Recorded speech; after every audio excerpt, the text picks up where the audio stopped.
مکمل کر کے آئے، وہ لباس پہن کر آئے، وہ کپڑے پہن کر آئے، وہ ادا اپنا کے آئے جو لباس حضرت موسیٰ علیہ السلام پہن کر آئے تھے۔ تو جس وقت دیکھ لیں ادا اپنائی ہوئی ہے دشمنہ نے، جادوگرہ نے، کس کی؟ حضرت موسیٰ علیہ السلام کی، وہی انداز کا لباس پہنا ہوا ہے، کس کا؟ جو حضرت موسیٰ علیہ السلام نے پہنا ہوا تھا لباس۔ اللہ تعالیٰ نے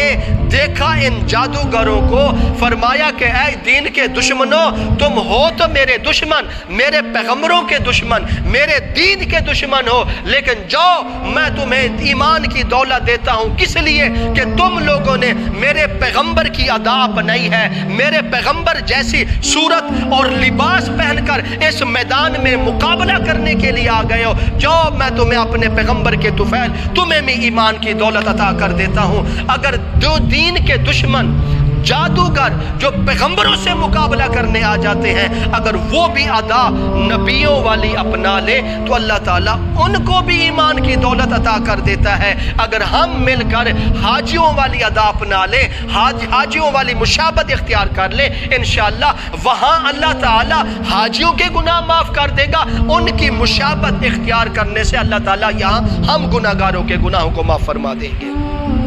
تو دوسرے نمبر پر ملتا ہے کہ ذوالحج کا چاند نظر آنے سے پہلے ہم نے بال وغیرہ، ناخن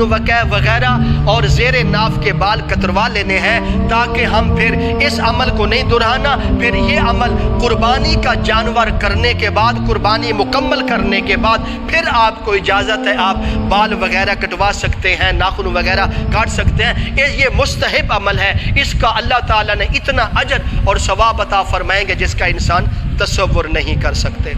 نمبر 3، تیسرے نمبر پر آتا ہے کہ ذوالحجہ کے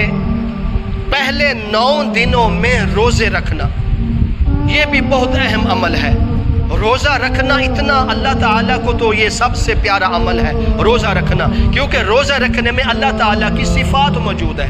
تو فرمایا گیا کہ ذی الحجہ کے پہلے 9 دنوں میں، پہلے عشرے میں جو روزے رکھنے کی فضیلت ہے، اتنی بڑی فضیلت جس کا انسان مقابلہ نہیں کر سکتا۔ اور دیکھ لیں کہ رمضان کے روزوں کے بعد تو اگر کسی مہینے کے روزوں کی فضیلت ہے تو پھر ذوالحج کے پہلے 9 دنوں کے روزے رکھنے کی فضیلت اللہ اور اللہ کے محبوب نے بیان فرمائی ہے۔ تو ہر انسان کو چاہیے کہ ذوالحجہ کے پہلے عشرے میں 9 دنوں میں جو روزے رکھے جاتے ہیں، یہ نہ فرض ہیں، نہ واجب ہیں، نہ سنت ہے، یہ مستحب عمل ہے، اور یہ اتنا پیارا عمل ہے، اس کو کر لے اتنا بڑا اللہ اجر عطا فرمائے گا، اتنا بڑا ثواب عطا فرمائے گا جس کا انسان تصور نہیں کر سکتا۔ نبی کریم صلی اللہ علیہ وسلم کا فرمان عالی شان ہے کہ جو لوگ ذوالحجہ کے پہلے عشرے میں، پہلے 9 دنوں میں اگر وہ ایک روزہ رکھ لیں تو اللہ تعالیٰ ان کے ایک روزے رکھنے کی برکت سے ان کے 1 سال کے گناہوں کو معاف فرما دیں گے۔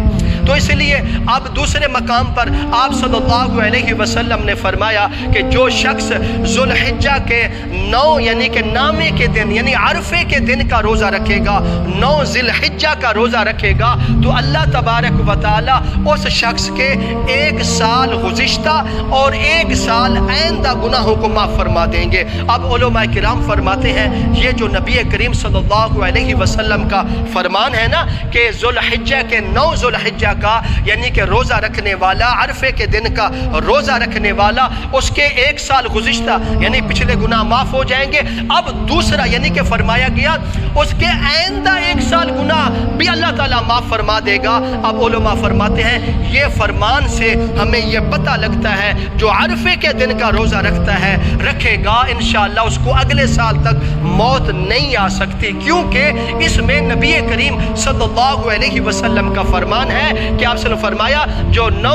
ذوالحجہ کا روزہ رکھے گا اس کے 1 سال گزشتہ کے گناہ اور 1 سال آئندہ کے گناہ اللہ تعالیٰ معاف فرما دے گا۔ تو یہ عمل بڑا عمل ہے، بڑی فضیلت والا روزہ ہے۔ بلکہ ایک مقام پر فرمایا گیا کہ جو 9 ذی الحجہ کا روزہ رکھے گا وہ ایک روزہ 1000 سال روزوں کے برابر ہوگا۔ تو اب ہر انسان کو کوشش کرنی چاہیے کہ وہ ان دنوں میں یعنی کہ ذوالحجہ کے پہلے یعنی کہ 9 دنوں میں روزہ رکھیں، 2 رکھ لیں، 3 رکھ لیں، 4 جتنا اللہ آپ کو توفیق دے کوشش کر لیں تو 9 روزے مکمل کر لیں، انشاءاللہ اس پر اللہ تعالیٰ بہت بڑا اجر عطا فرمائیں گے۔ اگر اتنی طبیعت یا مصروفیت ہے یہ روزے مکمل نہیں ہوتے تو کم از کم 9 ذی الحجہ کا روزہ آپ نے ہرگز نہیں چھوڑنا۔ اس کی اتنی بڑی فضیلت ہے، اتنا بڑا اللہ تعالیٰ نے اجر اور ثواب رکھا ہے جس کا انسان تصور نہیں کر سکتا۔ تو تیسرے نمبر پر ہمیں ملتا ہے کہ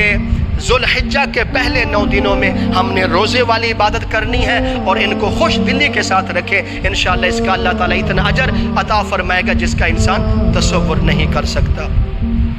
اب نمبر 4 نمبر پر آتا ہے کہ ہر انسان کو جن کو اللہ تعالیٰ نے استطاعت عطا فرمائی ہے وہ قربانی ضرور کرے۔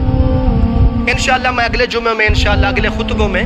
قربانی کے فضائل میں آپ کے سامنے عرض کروں گا۔ اب صرف میں وہ 5 چیزوں کو مکمل کرنا ہے، اشارہ کرنا ہے کہ قربانی اتنا پیارا عمل ہے، اتنا پیارا عمل ہے جس کا انسان تصور نہیں کر سکتا۔ میں آپ کو ایک زندہ مثال دیتا ہوں۔ آپ صلی اللہ علیہ وسلم جس وقت مدینہ منورہ تشریف لے گئے تو اس وقت آپ صلی اللہ علیہ وسلم غربت بہت تھی آپ صلی اللہ علیہ وسلم پر، کھانا نہیں ملتا تھا، چیزیں مہیا نہیں تھی۔ آپ صلی اللہ علیہ وسلم پر قربانی واجب نہیں تھی،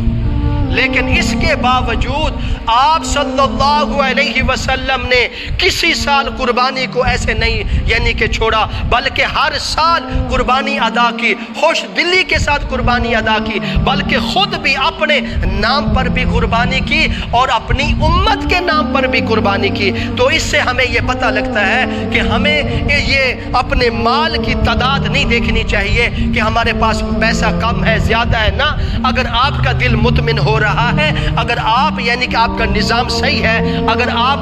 استطاعت کے مطابق یعنی کہ اچھی طرح دے سکتے ہیں قربانی تو خوش دلی کے ساتھ قربانی دیں۔ لیکن جو شرعی اصول ہے وہ قربانی وہ لوگ دیں گے جن کو یعنی کہ جن پر زکوٰۃ واجب ہے، جن پر یعنی کہ عشر واجب ہے، ان لوگوں پر قربانی بھی واجب ہے۔ واجب قربانی ان پر ہوتی ہے جو کہ یعنی کہ 52.5 تولے چاندی کے نصاب تک پہنچ جائیں، ان پر قربانی کرنا واجب ہو جائے گی۔ تو اس لیے جن پر واجب ہے قربانی وہ تو ہرگز وہ بالکل ان کو ذرا برابر گنجائش نہیں کہ وہ قربانی کو چھوڑ دیں۔ قربانی بڑا پیارا عمل ہے۔ دیکھ لیں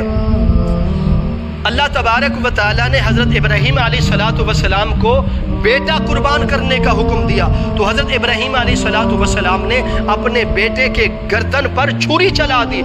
جس وقت چھری چلائی نا، اللہ تعالیٰ نے خود فرمایا یا ابراہیم قد صدقت رؤیا، اے ابراہیم تو رک جا، تو نے تو خواب کو سچ کر کے دکھا دیا۔ اللہ فرماتے ہیں ابراہیم میں نے تو آپ پر یہ آزمائش ڈالی تھی، آپ کو امتحان میں ڈالا تھا، آپ نے تو اس امتحان میں 100/100 نمبر حاصل کر دیا۔ تو پھر اللہ تعالیٰ نے اسماعیل علیہ السلام کے بدلے ایک دمبا اتارا، اس دمبے پہ گردن پر چھری چلا دی، اور یہ ادا اللہ کو اتنی پسند آئی، اتنی پسند آئی، اور فرمایا کہ ابراہیم تم گواہ ہو جاؤ، یہ ادا تمہاری قربانی کرنے کی میں قیامت تک ان لوگوں پر واجب کر دوں گا جن کو مال دوں گا، جن کو زیادہ دولت دوں گا، اور ان کا اتنا اجر ثواب رکھ دوں گا کہ وہ خوش دلی کے ساتھ اس قربانی والے عمل کو دہراتے رہیں گے۔ خوش دلی کے ساتھ مہنگا تو مہنگا بھی جانور ہوگا وہ بھی خرید کر لے آئیں گے، وہ خوش دلی کے ساتھ قربانی کریں گے۔ بھائی دیکھ لے اللہ نے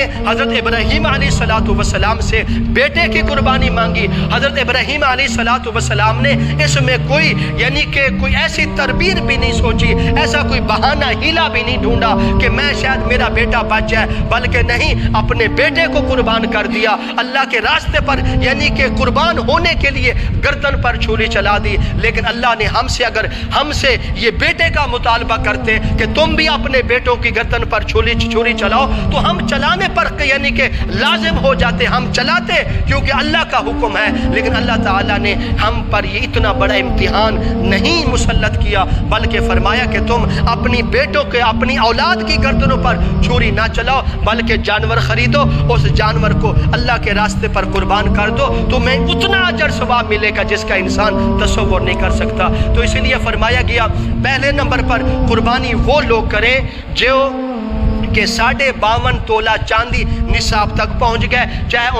ان کے پاس سونے کی شکل میں مال ہو، چاہے چاندی کی شکل میں مال ہو، چاہے ان کی پراپرٹی کی شکل کے مال ہو، چاہے ان کی دکانوں کی شکل میں مال ہو، چاہے ان کے مکانوں کی شکل میں مال ہو، چاہے گھر میں زیادہ ساز و سامان ہو جو کہ 52.5 تولے چاندی کے نصاب سے بڑھ رہا ہے، تو پھر اس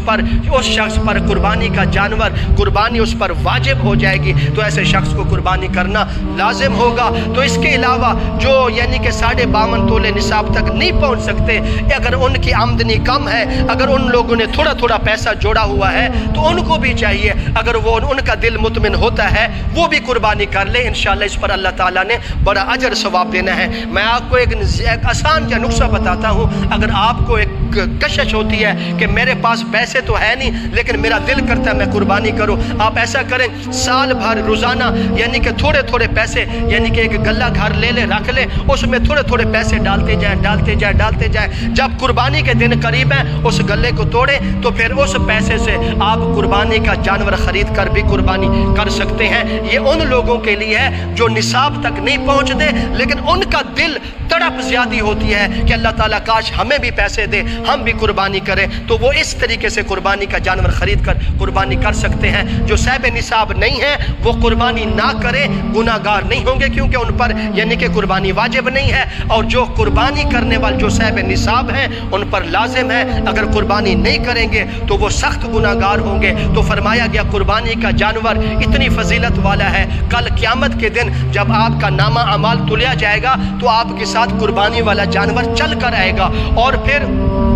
ہم تو صرف یعنی کہ جو کھال وغیرہ اس کو بیچ دیتے ہیں اور جو اس کے بال وغیرہ ہوتے ہیں، سینگ وغیرہ ہوتے ہیں، کھر وغیرہ یہ سب پھینک دیتے ہیں، ہم ان کو استعمال نہیں کرتے، لیکن قیامت کے دن یہ قربانی والا جانور اپنے پورے وجود کے ساتھ، اپنی کھال کے ساتھ، اپنے سینگوں کے ساتھ، اپنے بالوں کے ساتھ، اپنے کھروں کے ساتھ آئے گا، اور پھر اس جانور کو نامہ اعمال میں نیکیوں والے پلڑے میں رکھ دیا جائے گا۔ تو پھر جہاں مسلمان کی جس پلڑے میں نیکیاں تلیں گی اسی ہی پلڑے میں اس جانور کو ڈال دیا جائے گا۔ تو پھر خود انصاف کریں، خود اندازہ کریں، جس نیکیوں کے پلڑے میں قربانی کا جانور ڈال دیا جائے تو وہ نیکیوں والا پلہ بھاری ہو جائے گا۔ تو اس لیے فرمایا گیا خوش دلی سے قربانی کریں۔ تو آپ صلی اللہ علیہ وسلم فرمایا کہ جو لوگ قربانی استطاعت ہونے کے باوجود قربانی نہیں کرتے تو آپ صلی اللہ علیہ وسلم نے ان سے ناراضگی کا اظہار فرمایا۔ تو پھر فرمایا ایسے لوگوں کو عیدگاہ میں آنے کی بھی ضرورت نہیں۔ تو دیکھ لیں آپ صلی اللہ علیہ وسلم کتنا سختی سے ناراض ہوئے، فرمایا کہ تمہارے پاس استطاعت بھی ہے لیکن اس کے باوجود قربانی نہیں کرتے تو تمہارا حق نہیں بنتا تم عیدگاہ نماز پڑھنے کے لیے آؤ۔ تو اس حدیث کا یہ مطلب نہیں کہ آپ عید نماز پڑھنا چھوڑ دیں، اس کا یہ آسان جا طریقہ ہے کہ جیسے کہ کوئی ماں باپ اپنے بیٹے سے ناراض ہوتا ہے، غصے ہوتا ہے اور بیٹے کو کہتا ہے جلدی کر دفع ہو جا، میرے گھر سے باہر نکل جا، تو پھر بیٹا گھر سے باہر نکل جاتا ہے۔ والد کا یہ نہیں ہوتا کہ سوچ کہ میں اپنے بیٹے کو ہمیشہ کے لیے اپنے گھر سے نکال دوں، بلکہ غصے سے کہتا ہے جلدی کر دفع ہو جا، گھر سے باہر نکل جا، شام کو وہی بیٹا گھر آ جاتا ہے۔ تو اس لیے یہ اس حدیث کا مفہوم یہ ہے، آپ صلی اللہ علیہ وسلم نے جو فرمایا کہ جس کے پاس استطاعت ہو قربانی کی تو وہ قربانی کا جانور نہ خریدے، قربانی نہ کرے، تو ایسے شخص کو عیدگاہ میں آنے کی بھی ضرورت نہیں۔ تو اس کا مطلب یہ نہیں کہ وہ عید نماز پڑھنی چھوڑ دے، بلکہ عید نماز پڑھنی ہے، ہر حالت میں پڑھنی ہے، اور عید نماز کا ثواب الگ ملے گا، قربانی کا ثواب الگ ملے گا۔ تو جن کو اللہ تعالیٰ نے قربانی کی استطاعت عطا فرمائی ہے وہ خوش دلی کے ساتھ قربانی کا جانور خریدے، اچھا جانور خریدے۔ مہنگائی کا دور ہے، تھوڑا دام زیادہ ہوں گے، مہنگے جانور ہوں گے، لیکن آپ یہ سوچیں انشاءاللہ جتنا آپ مہنگا جانور خریدیں گے انشاءاللہ اتنا ہی اللہ آپ کو زیادہ اجر اور ثواب عطا فرمائے گا۔ جانور خریدنے وقت اللہ کی رضا ہونی چاہیے، جانور کو پھراتے وقت اللہ کی رضا ہونی چاہیے، جانور کو ذبح کرتے وقت اللہ کی رضا ہونی چاہیے۔ اگر دنیا کا دکھلاوا آ گیا، جی بھائی چودھری نے بڑے جانور خرید لے، بڑے حاجی نے بڑے خوبصورت بکرے خرید لے، اگر دنیا کا دکھلاوا علاوہ آ گیا، اگر آپ 10 کروڑ کے بھی جانور خرید کر قربانی کر دیں آپ کو ذرا برابر اجر ثواب نہیں ملے گا۔ آپ جتنے بھی جانور خریدیں، جس طرح کے بھی خریدیں، تو انشاءاللہ ان جانوروں میں اللہ کی رضا ہونی چاہیے، قربانی صرف اللہ کی رضا کے لیے، اور سنت ابراہیمی، سنت محمد الرسول اللہ صلی اللہ علیہ وسلم کا سمجھ کر سنت ادا کریں، انشاءاللہ اس پر اللہ تعالیٰ اتنا اجر ثواب عطا فرمائے گا جس کا انسان تصور نہیں کر سکتا۔ انشاءاللہ قربانی کی باتیں، قربانی کے مسائل انشاءاللہ اگلے جمعے میں گفتگو ہوگی، یہ 4 چیزیں بیان ہوگی۔ چوتھے نمبر پر آتا ہے جن کو اللہ تعالیٰ نے قربانی کرنے کے استطاعت عطا فرمائی ہے وہ خوش دلی کے ساتھ قربانی کریں۔ آخری چیز نمبر 5، 5ویں نمبر پر آتا ہے تکبیرات تشریق پڑھنا۔ تکبیرات تشریق 9 ذی الحجہ کی فجر کی نماز سے لے کر 13 ذو الحجہ کی عصر دی نماز تک یہ تکبیرات تشریق پڑھنی لازم ہے اور واجب ہے، اور 1 مرتبہ پڑھنا واجب ہے، 3 مرتبہ پڑھنا مستحب عمل ہے، سنت عمل ہے۔ اور جو مرد حضرات ہیں وہ بلند آواز سے پڑھیں گے، ہر فرض نماز کے بعد، یعنی اللہ اکبر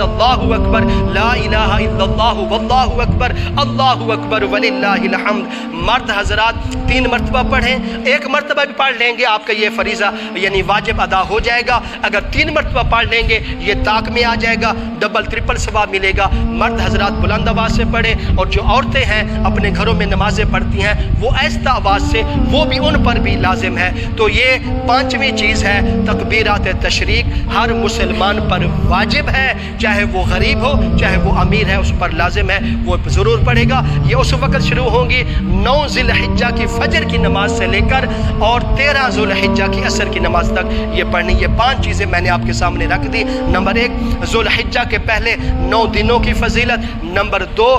ذو الحجہ سے پہلے جو ہم نے بال وغیرہ کتروانے ہیں اس کی فضیلت۔ نمبر 3 ذو الحجہ کے پہلے عشرے میں روزوں کی فضیلت۔ نمبر 4 قربانی کرنے کی فضیلت۔ نمبر 5 تکبیرات تشریق کی فضیلت۔ اس کی بہت بڑی فضیلت ہے، انشاءاللہ اگلے جمعے میں ضرور آیا بیان کروں گا۔ دعا کرو اللہ تعالی ہم سب کو اس پر عمل کرنے توفیق عطا فرماوے۔ سنتا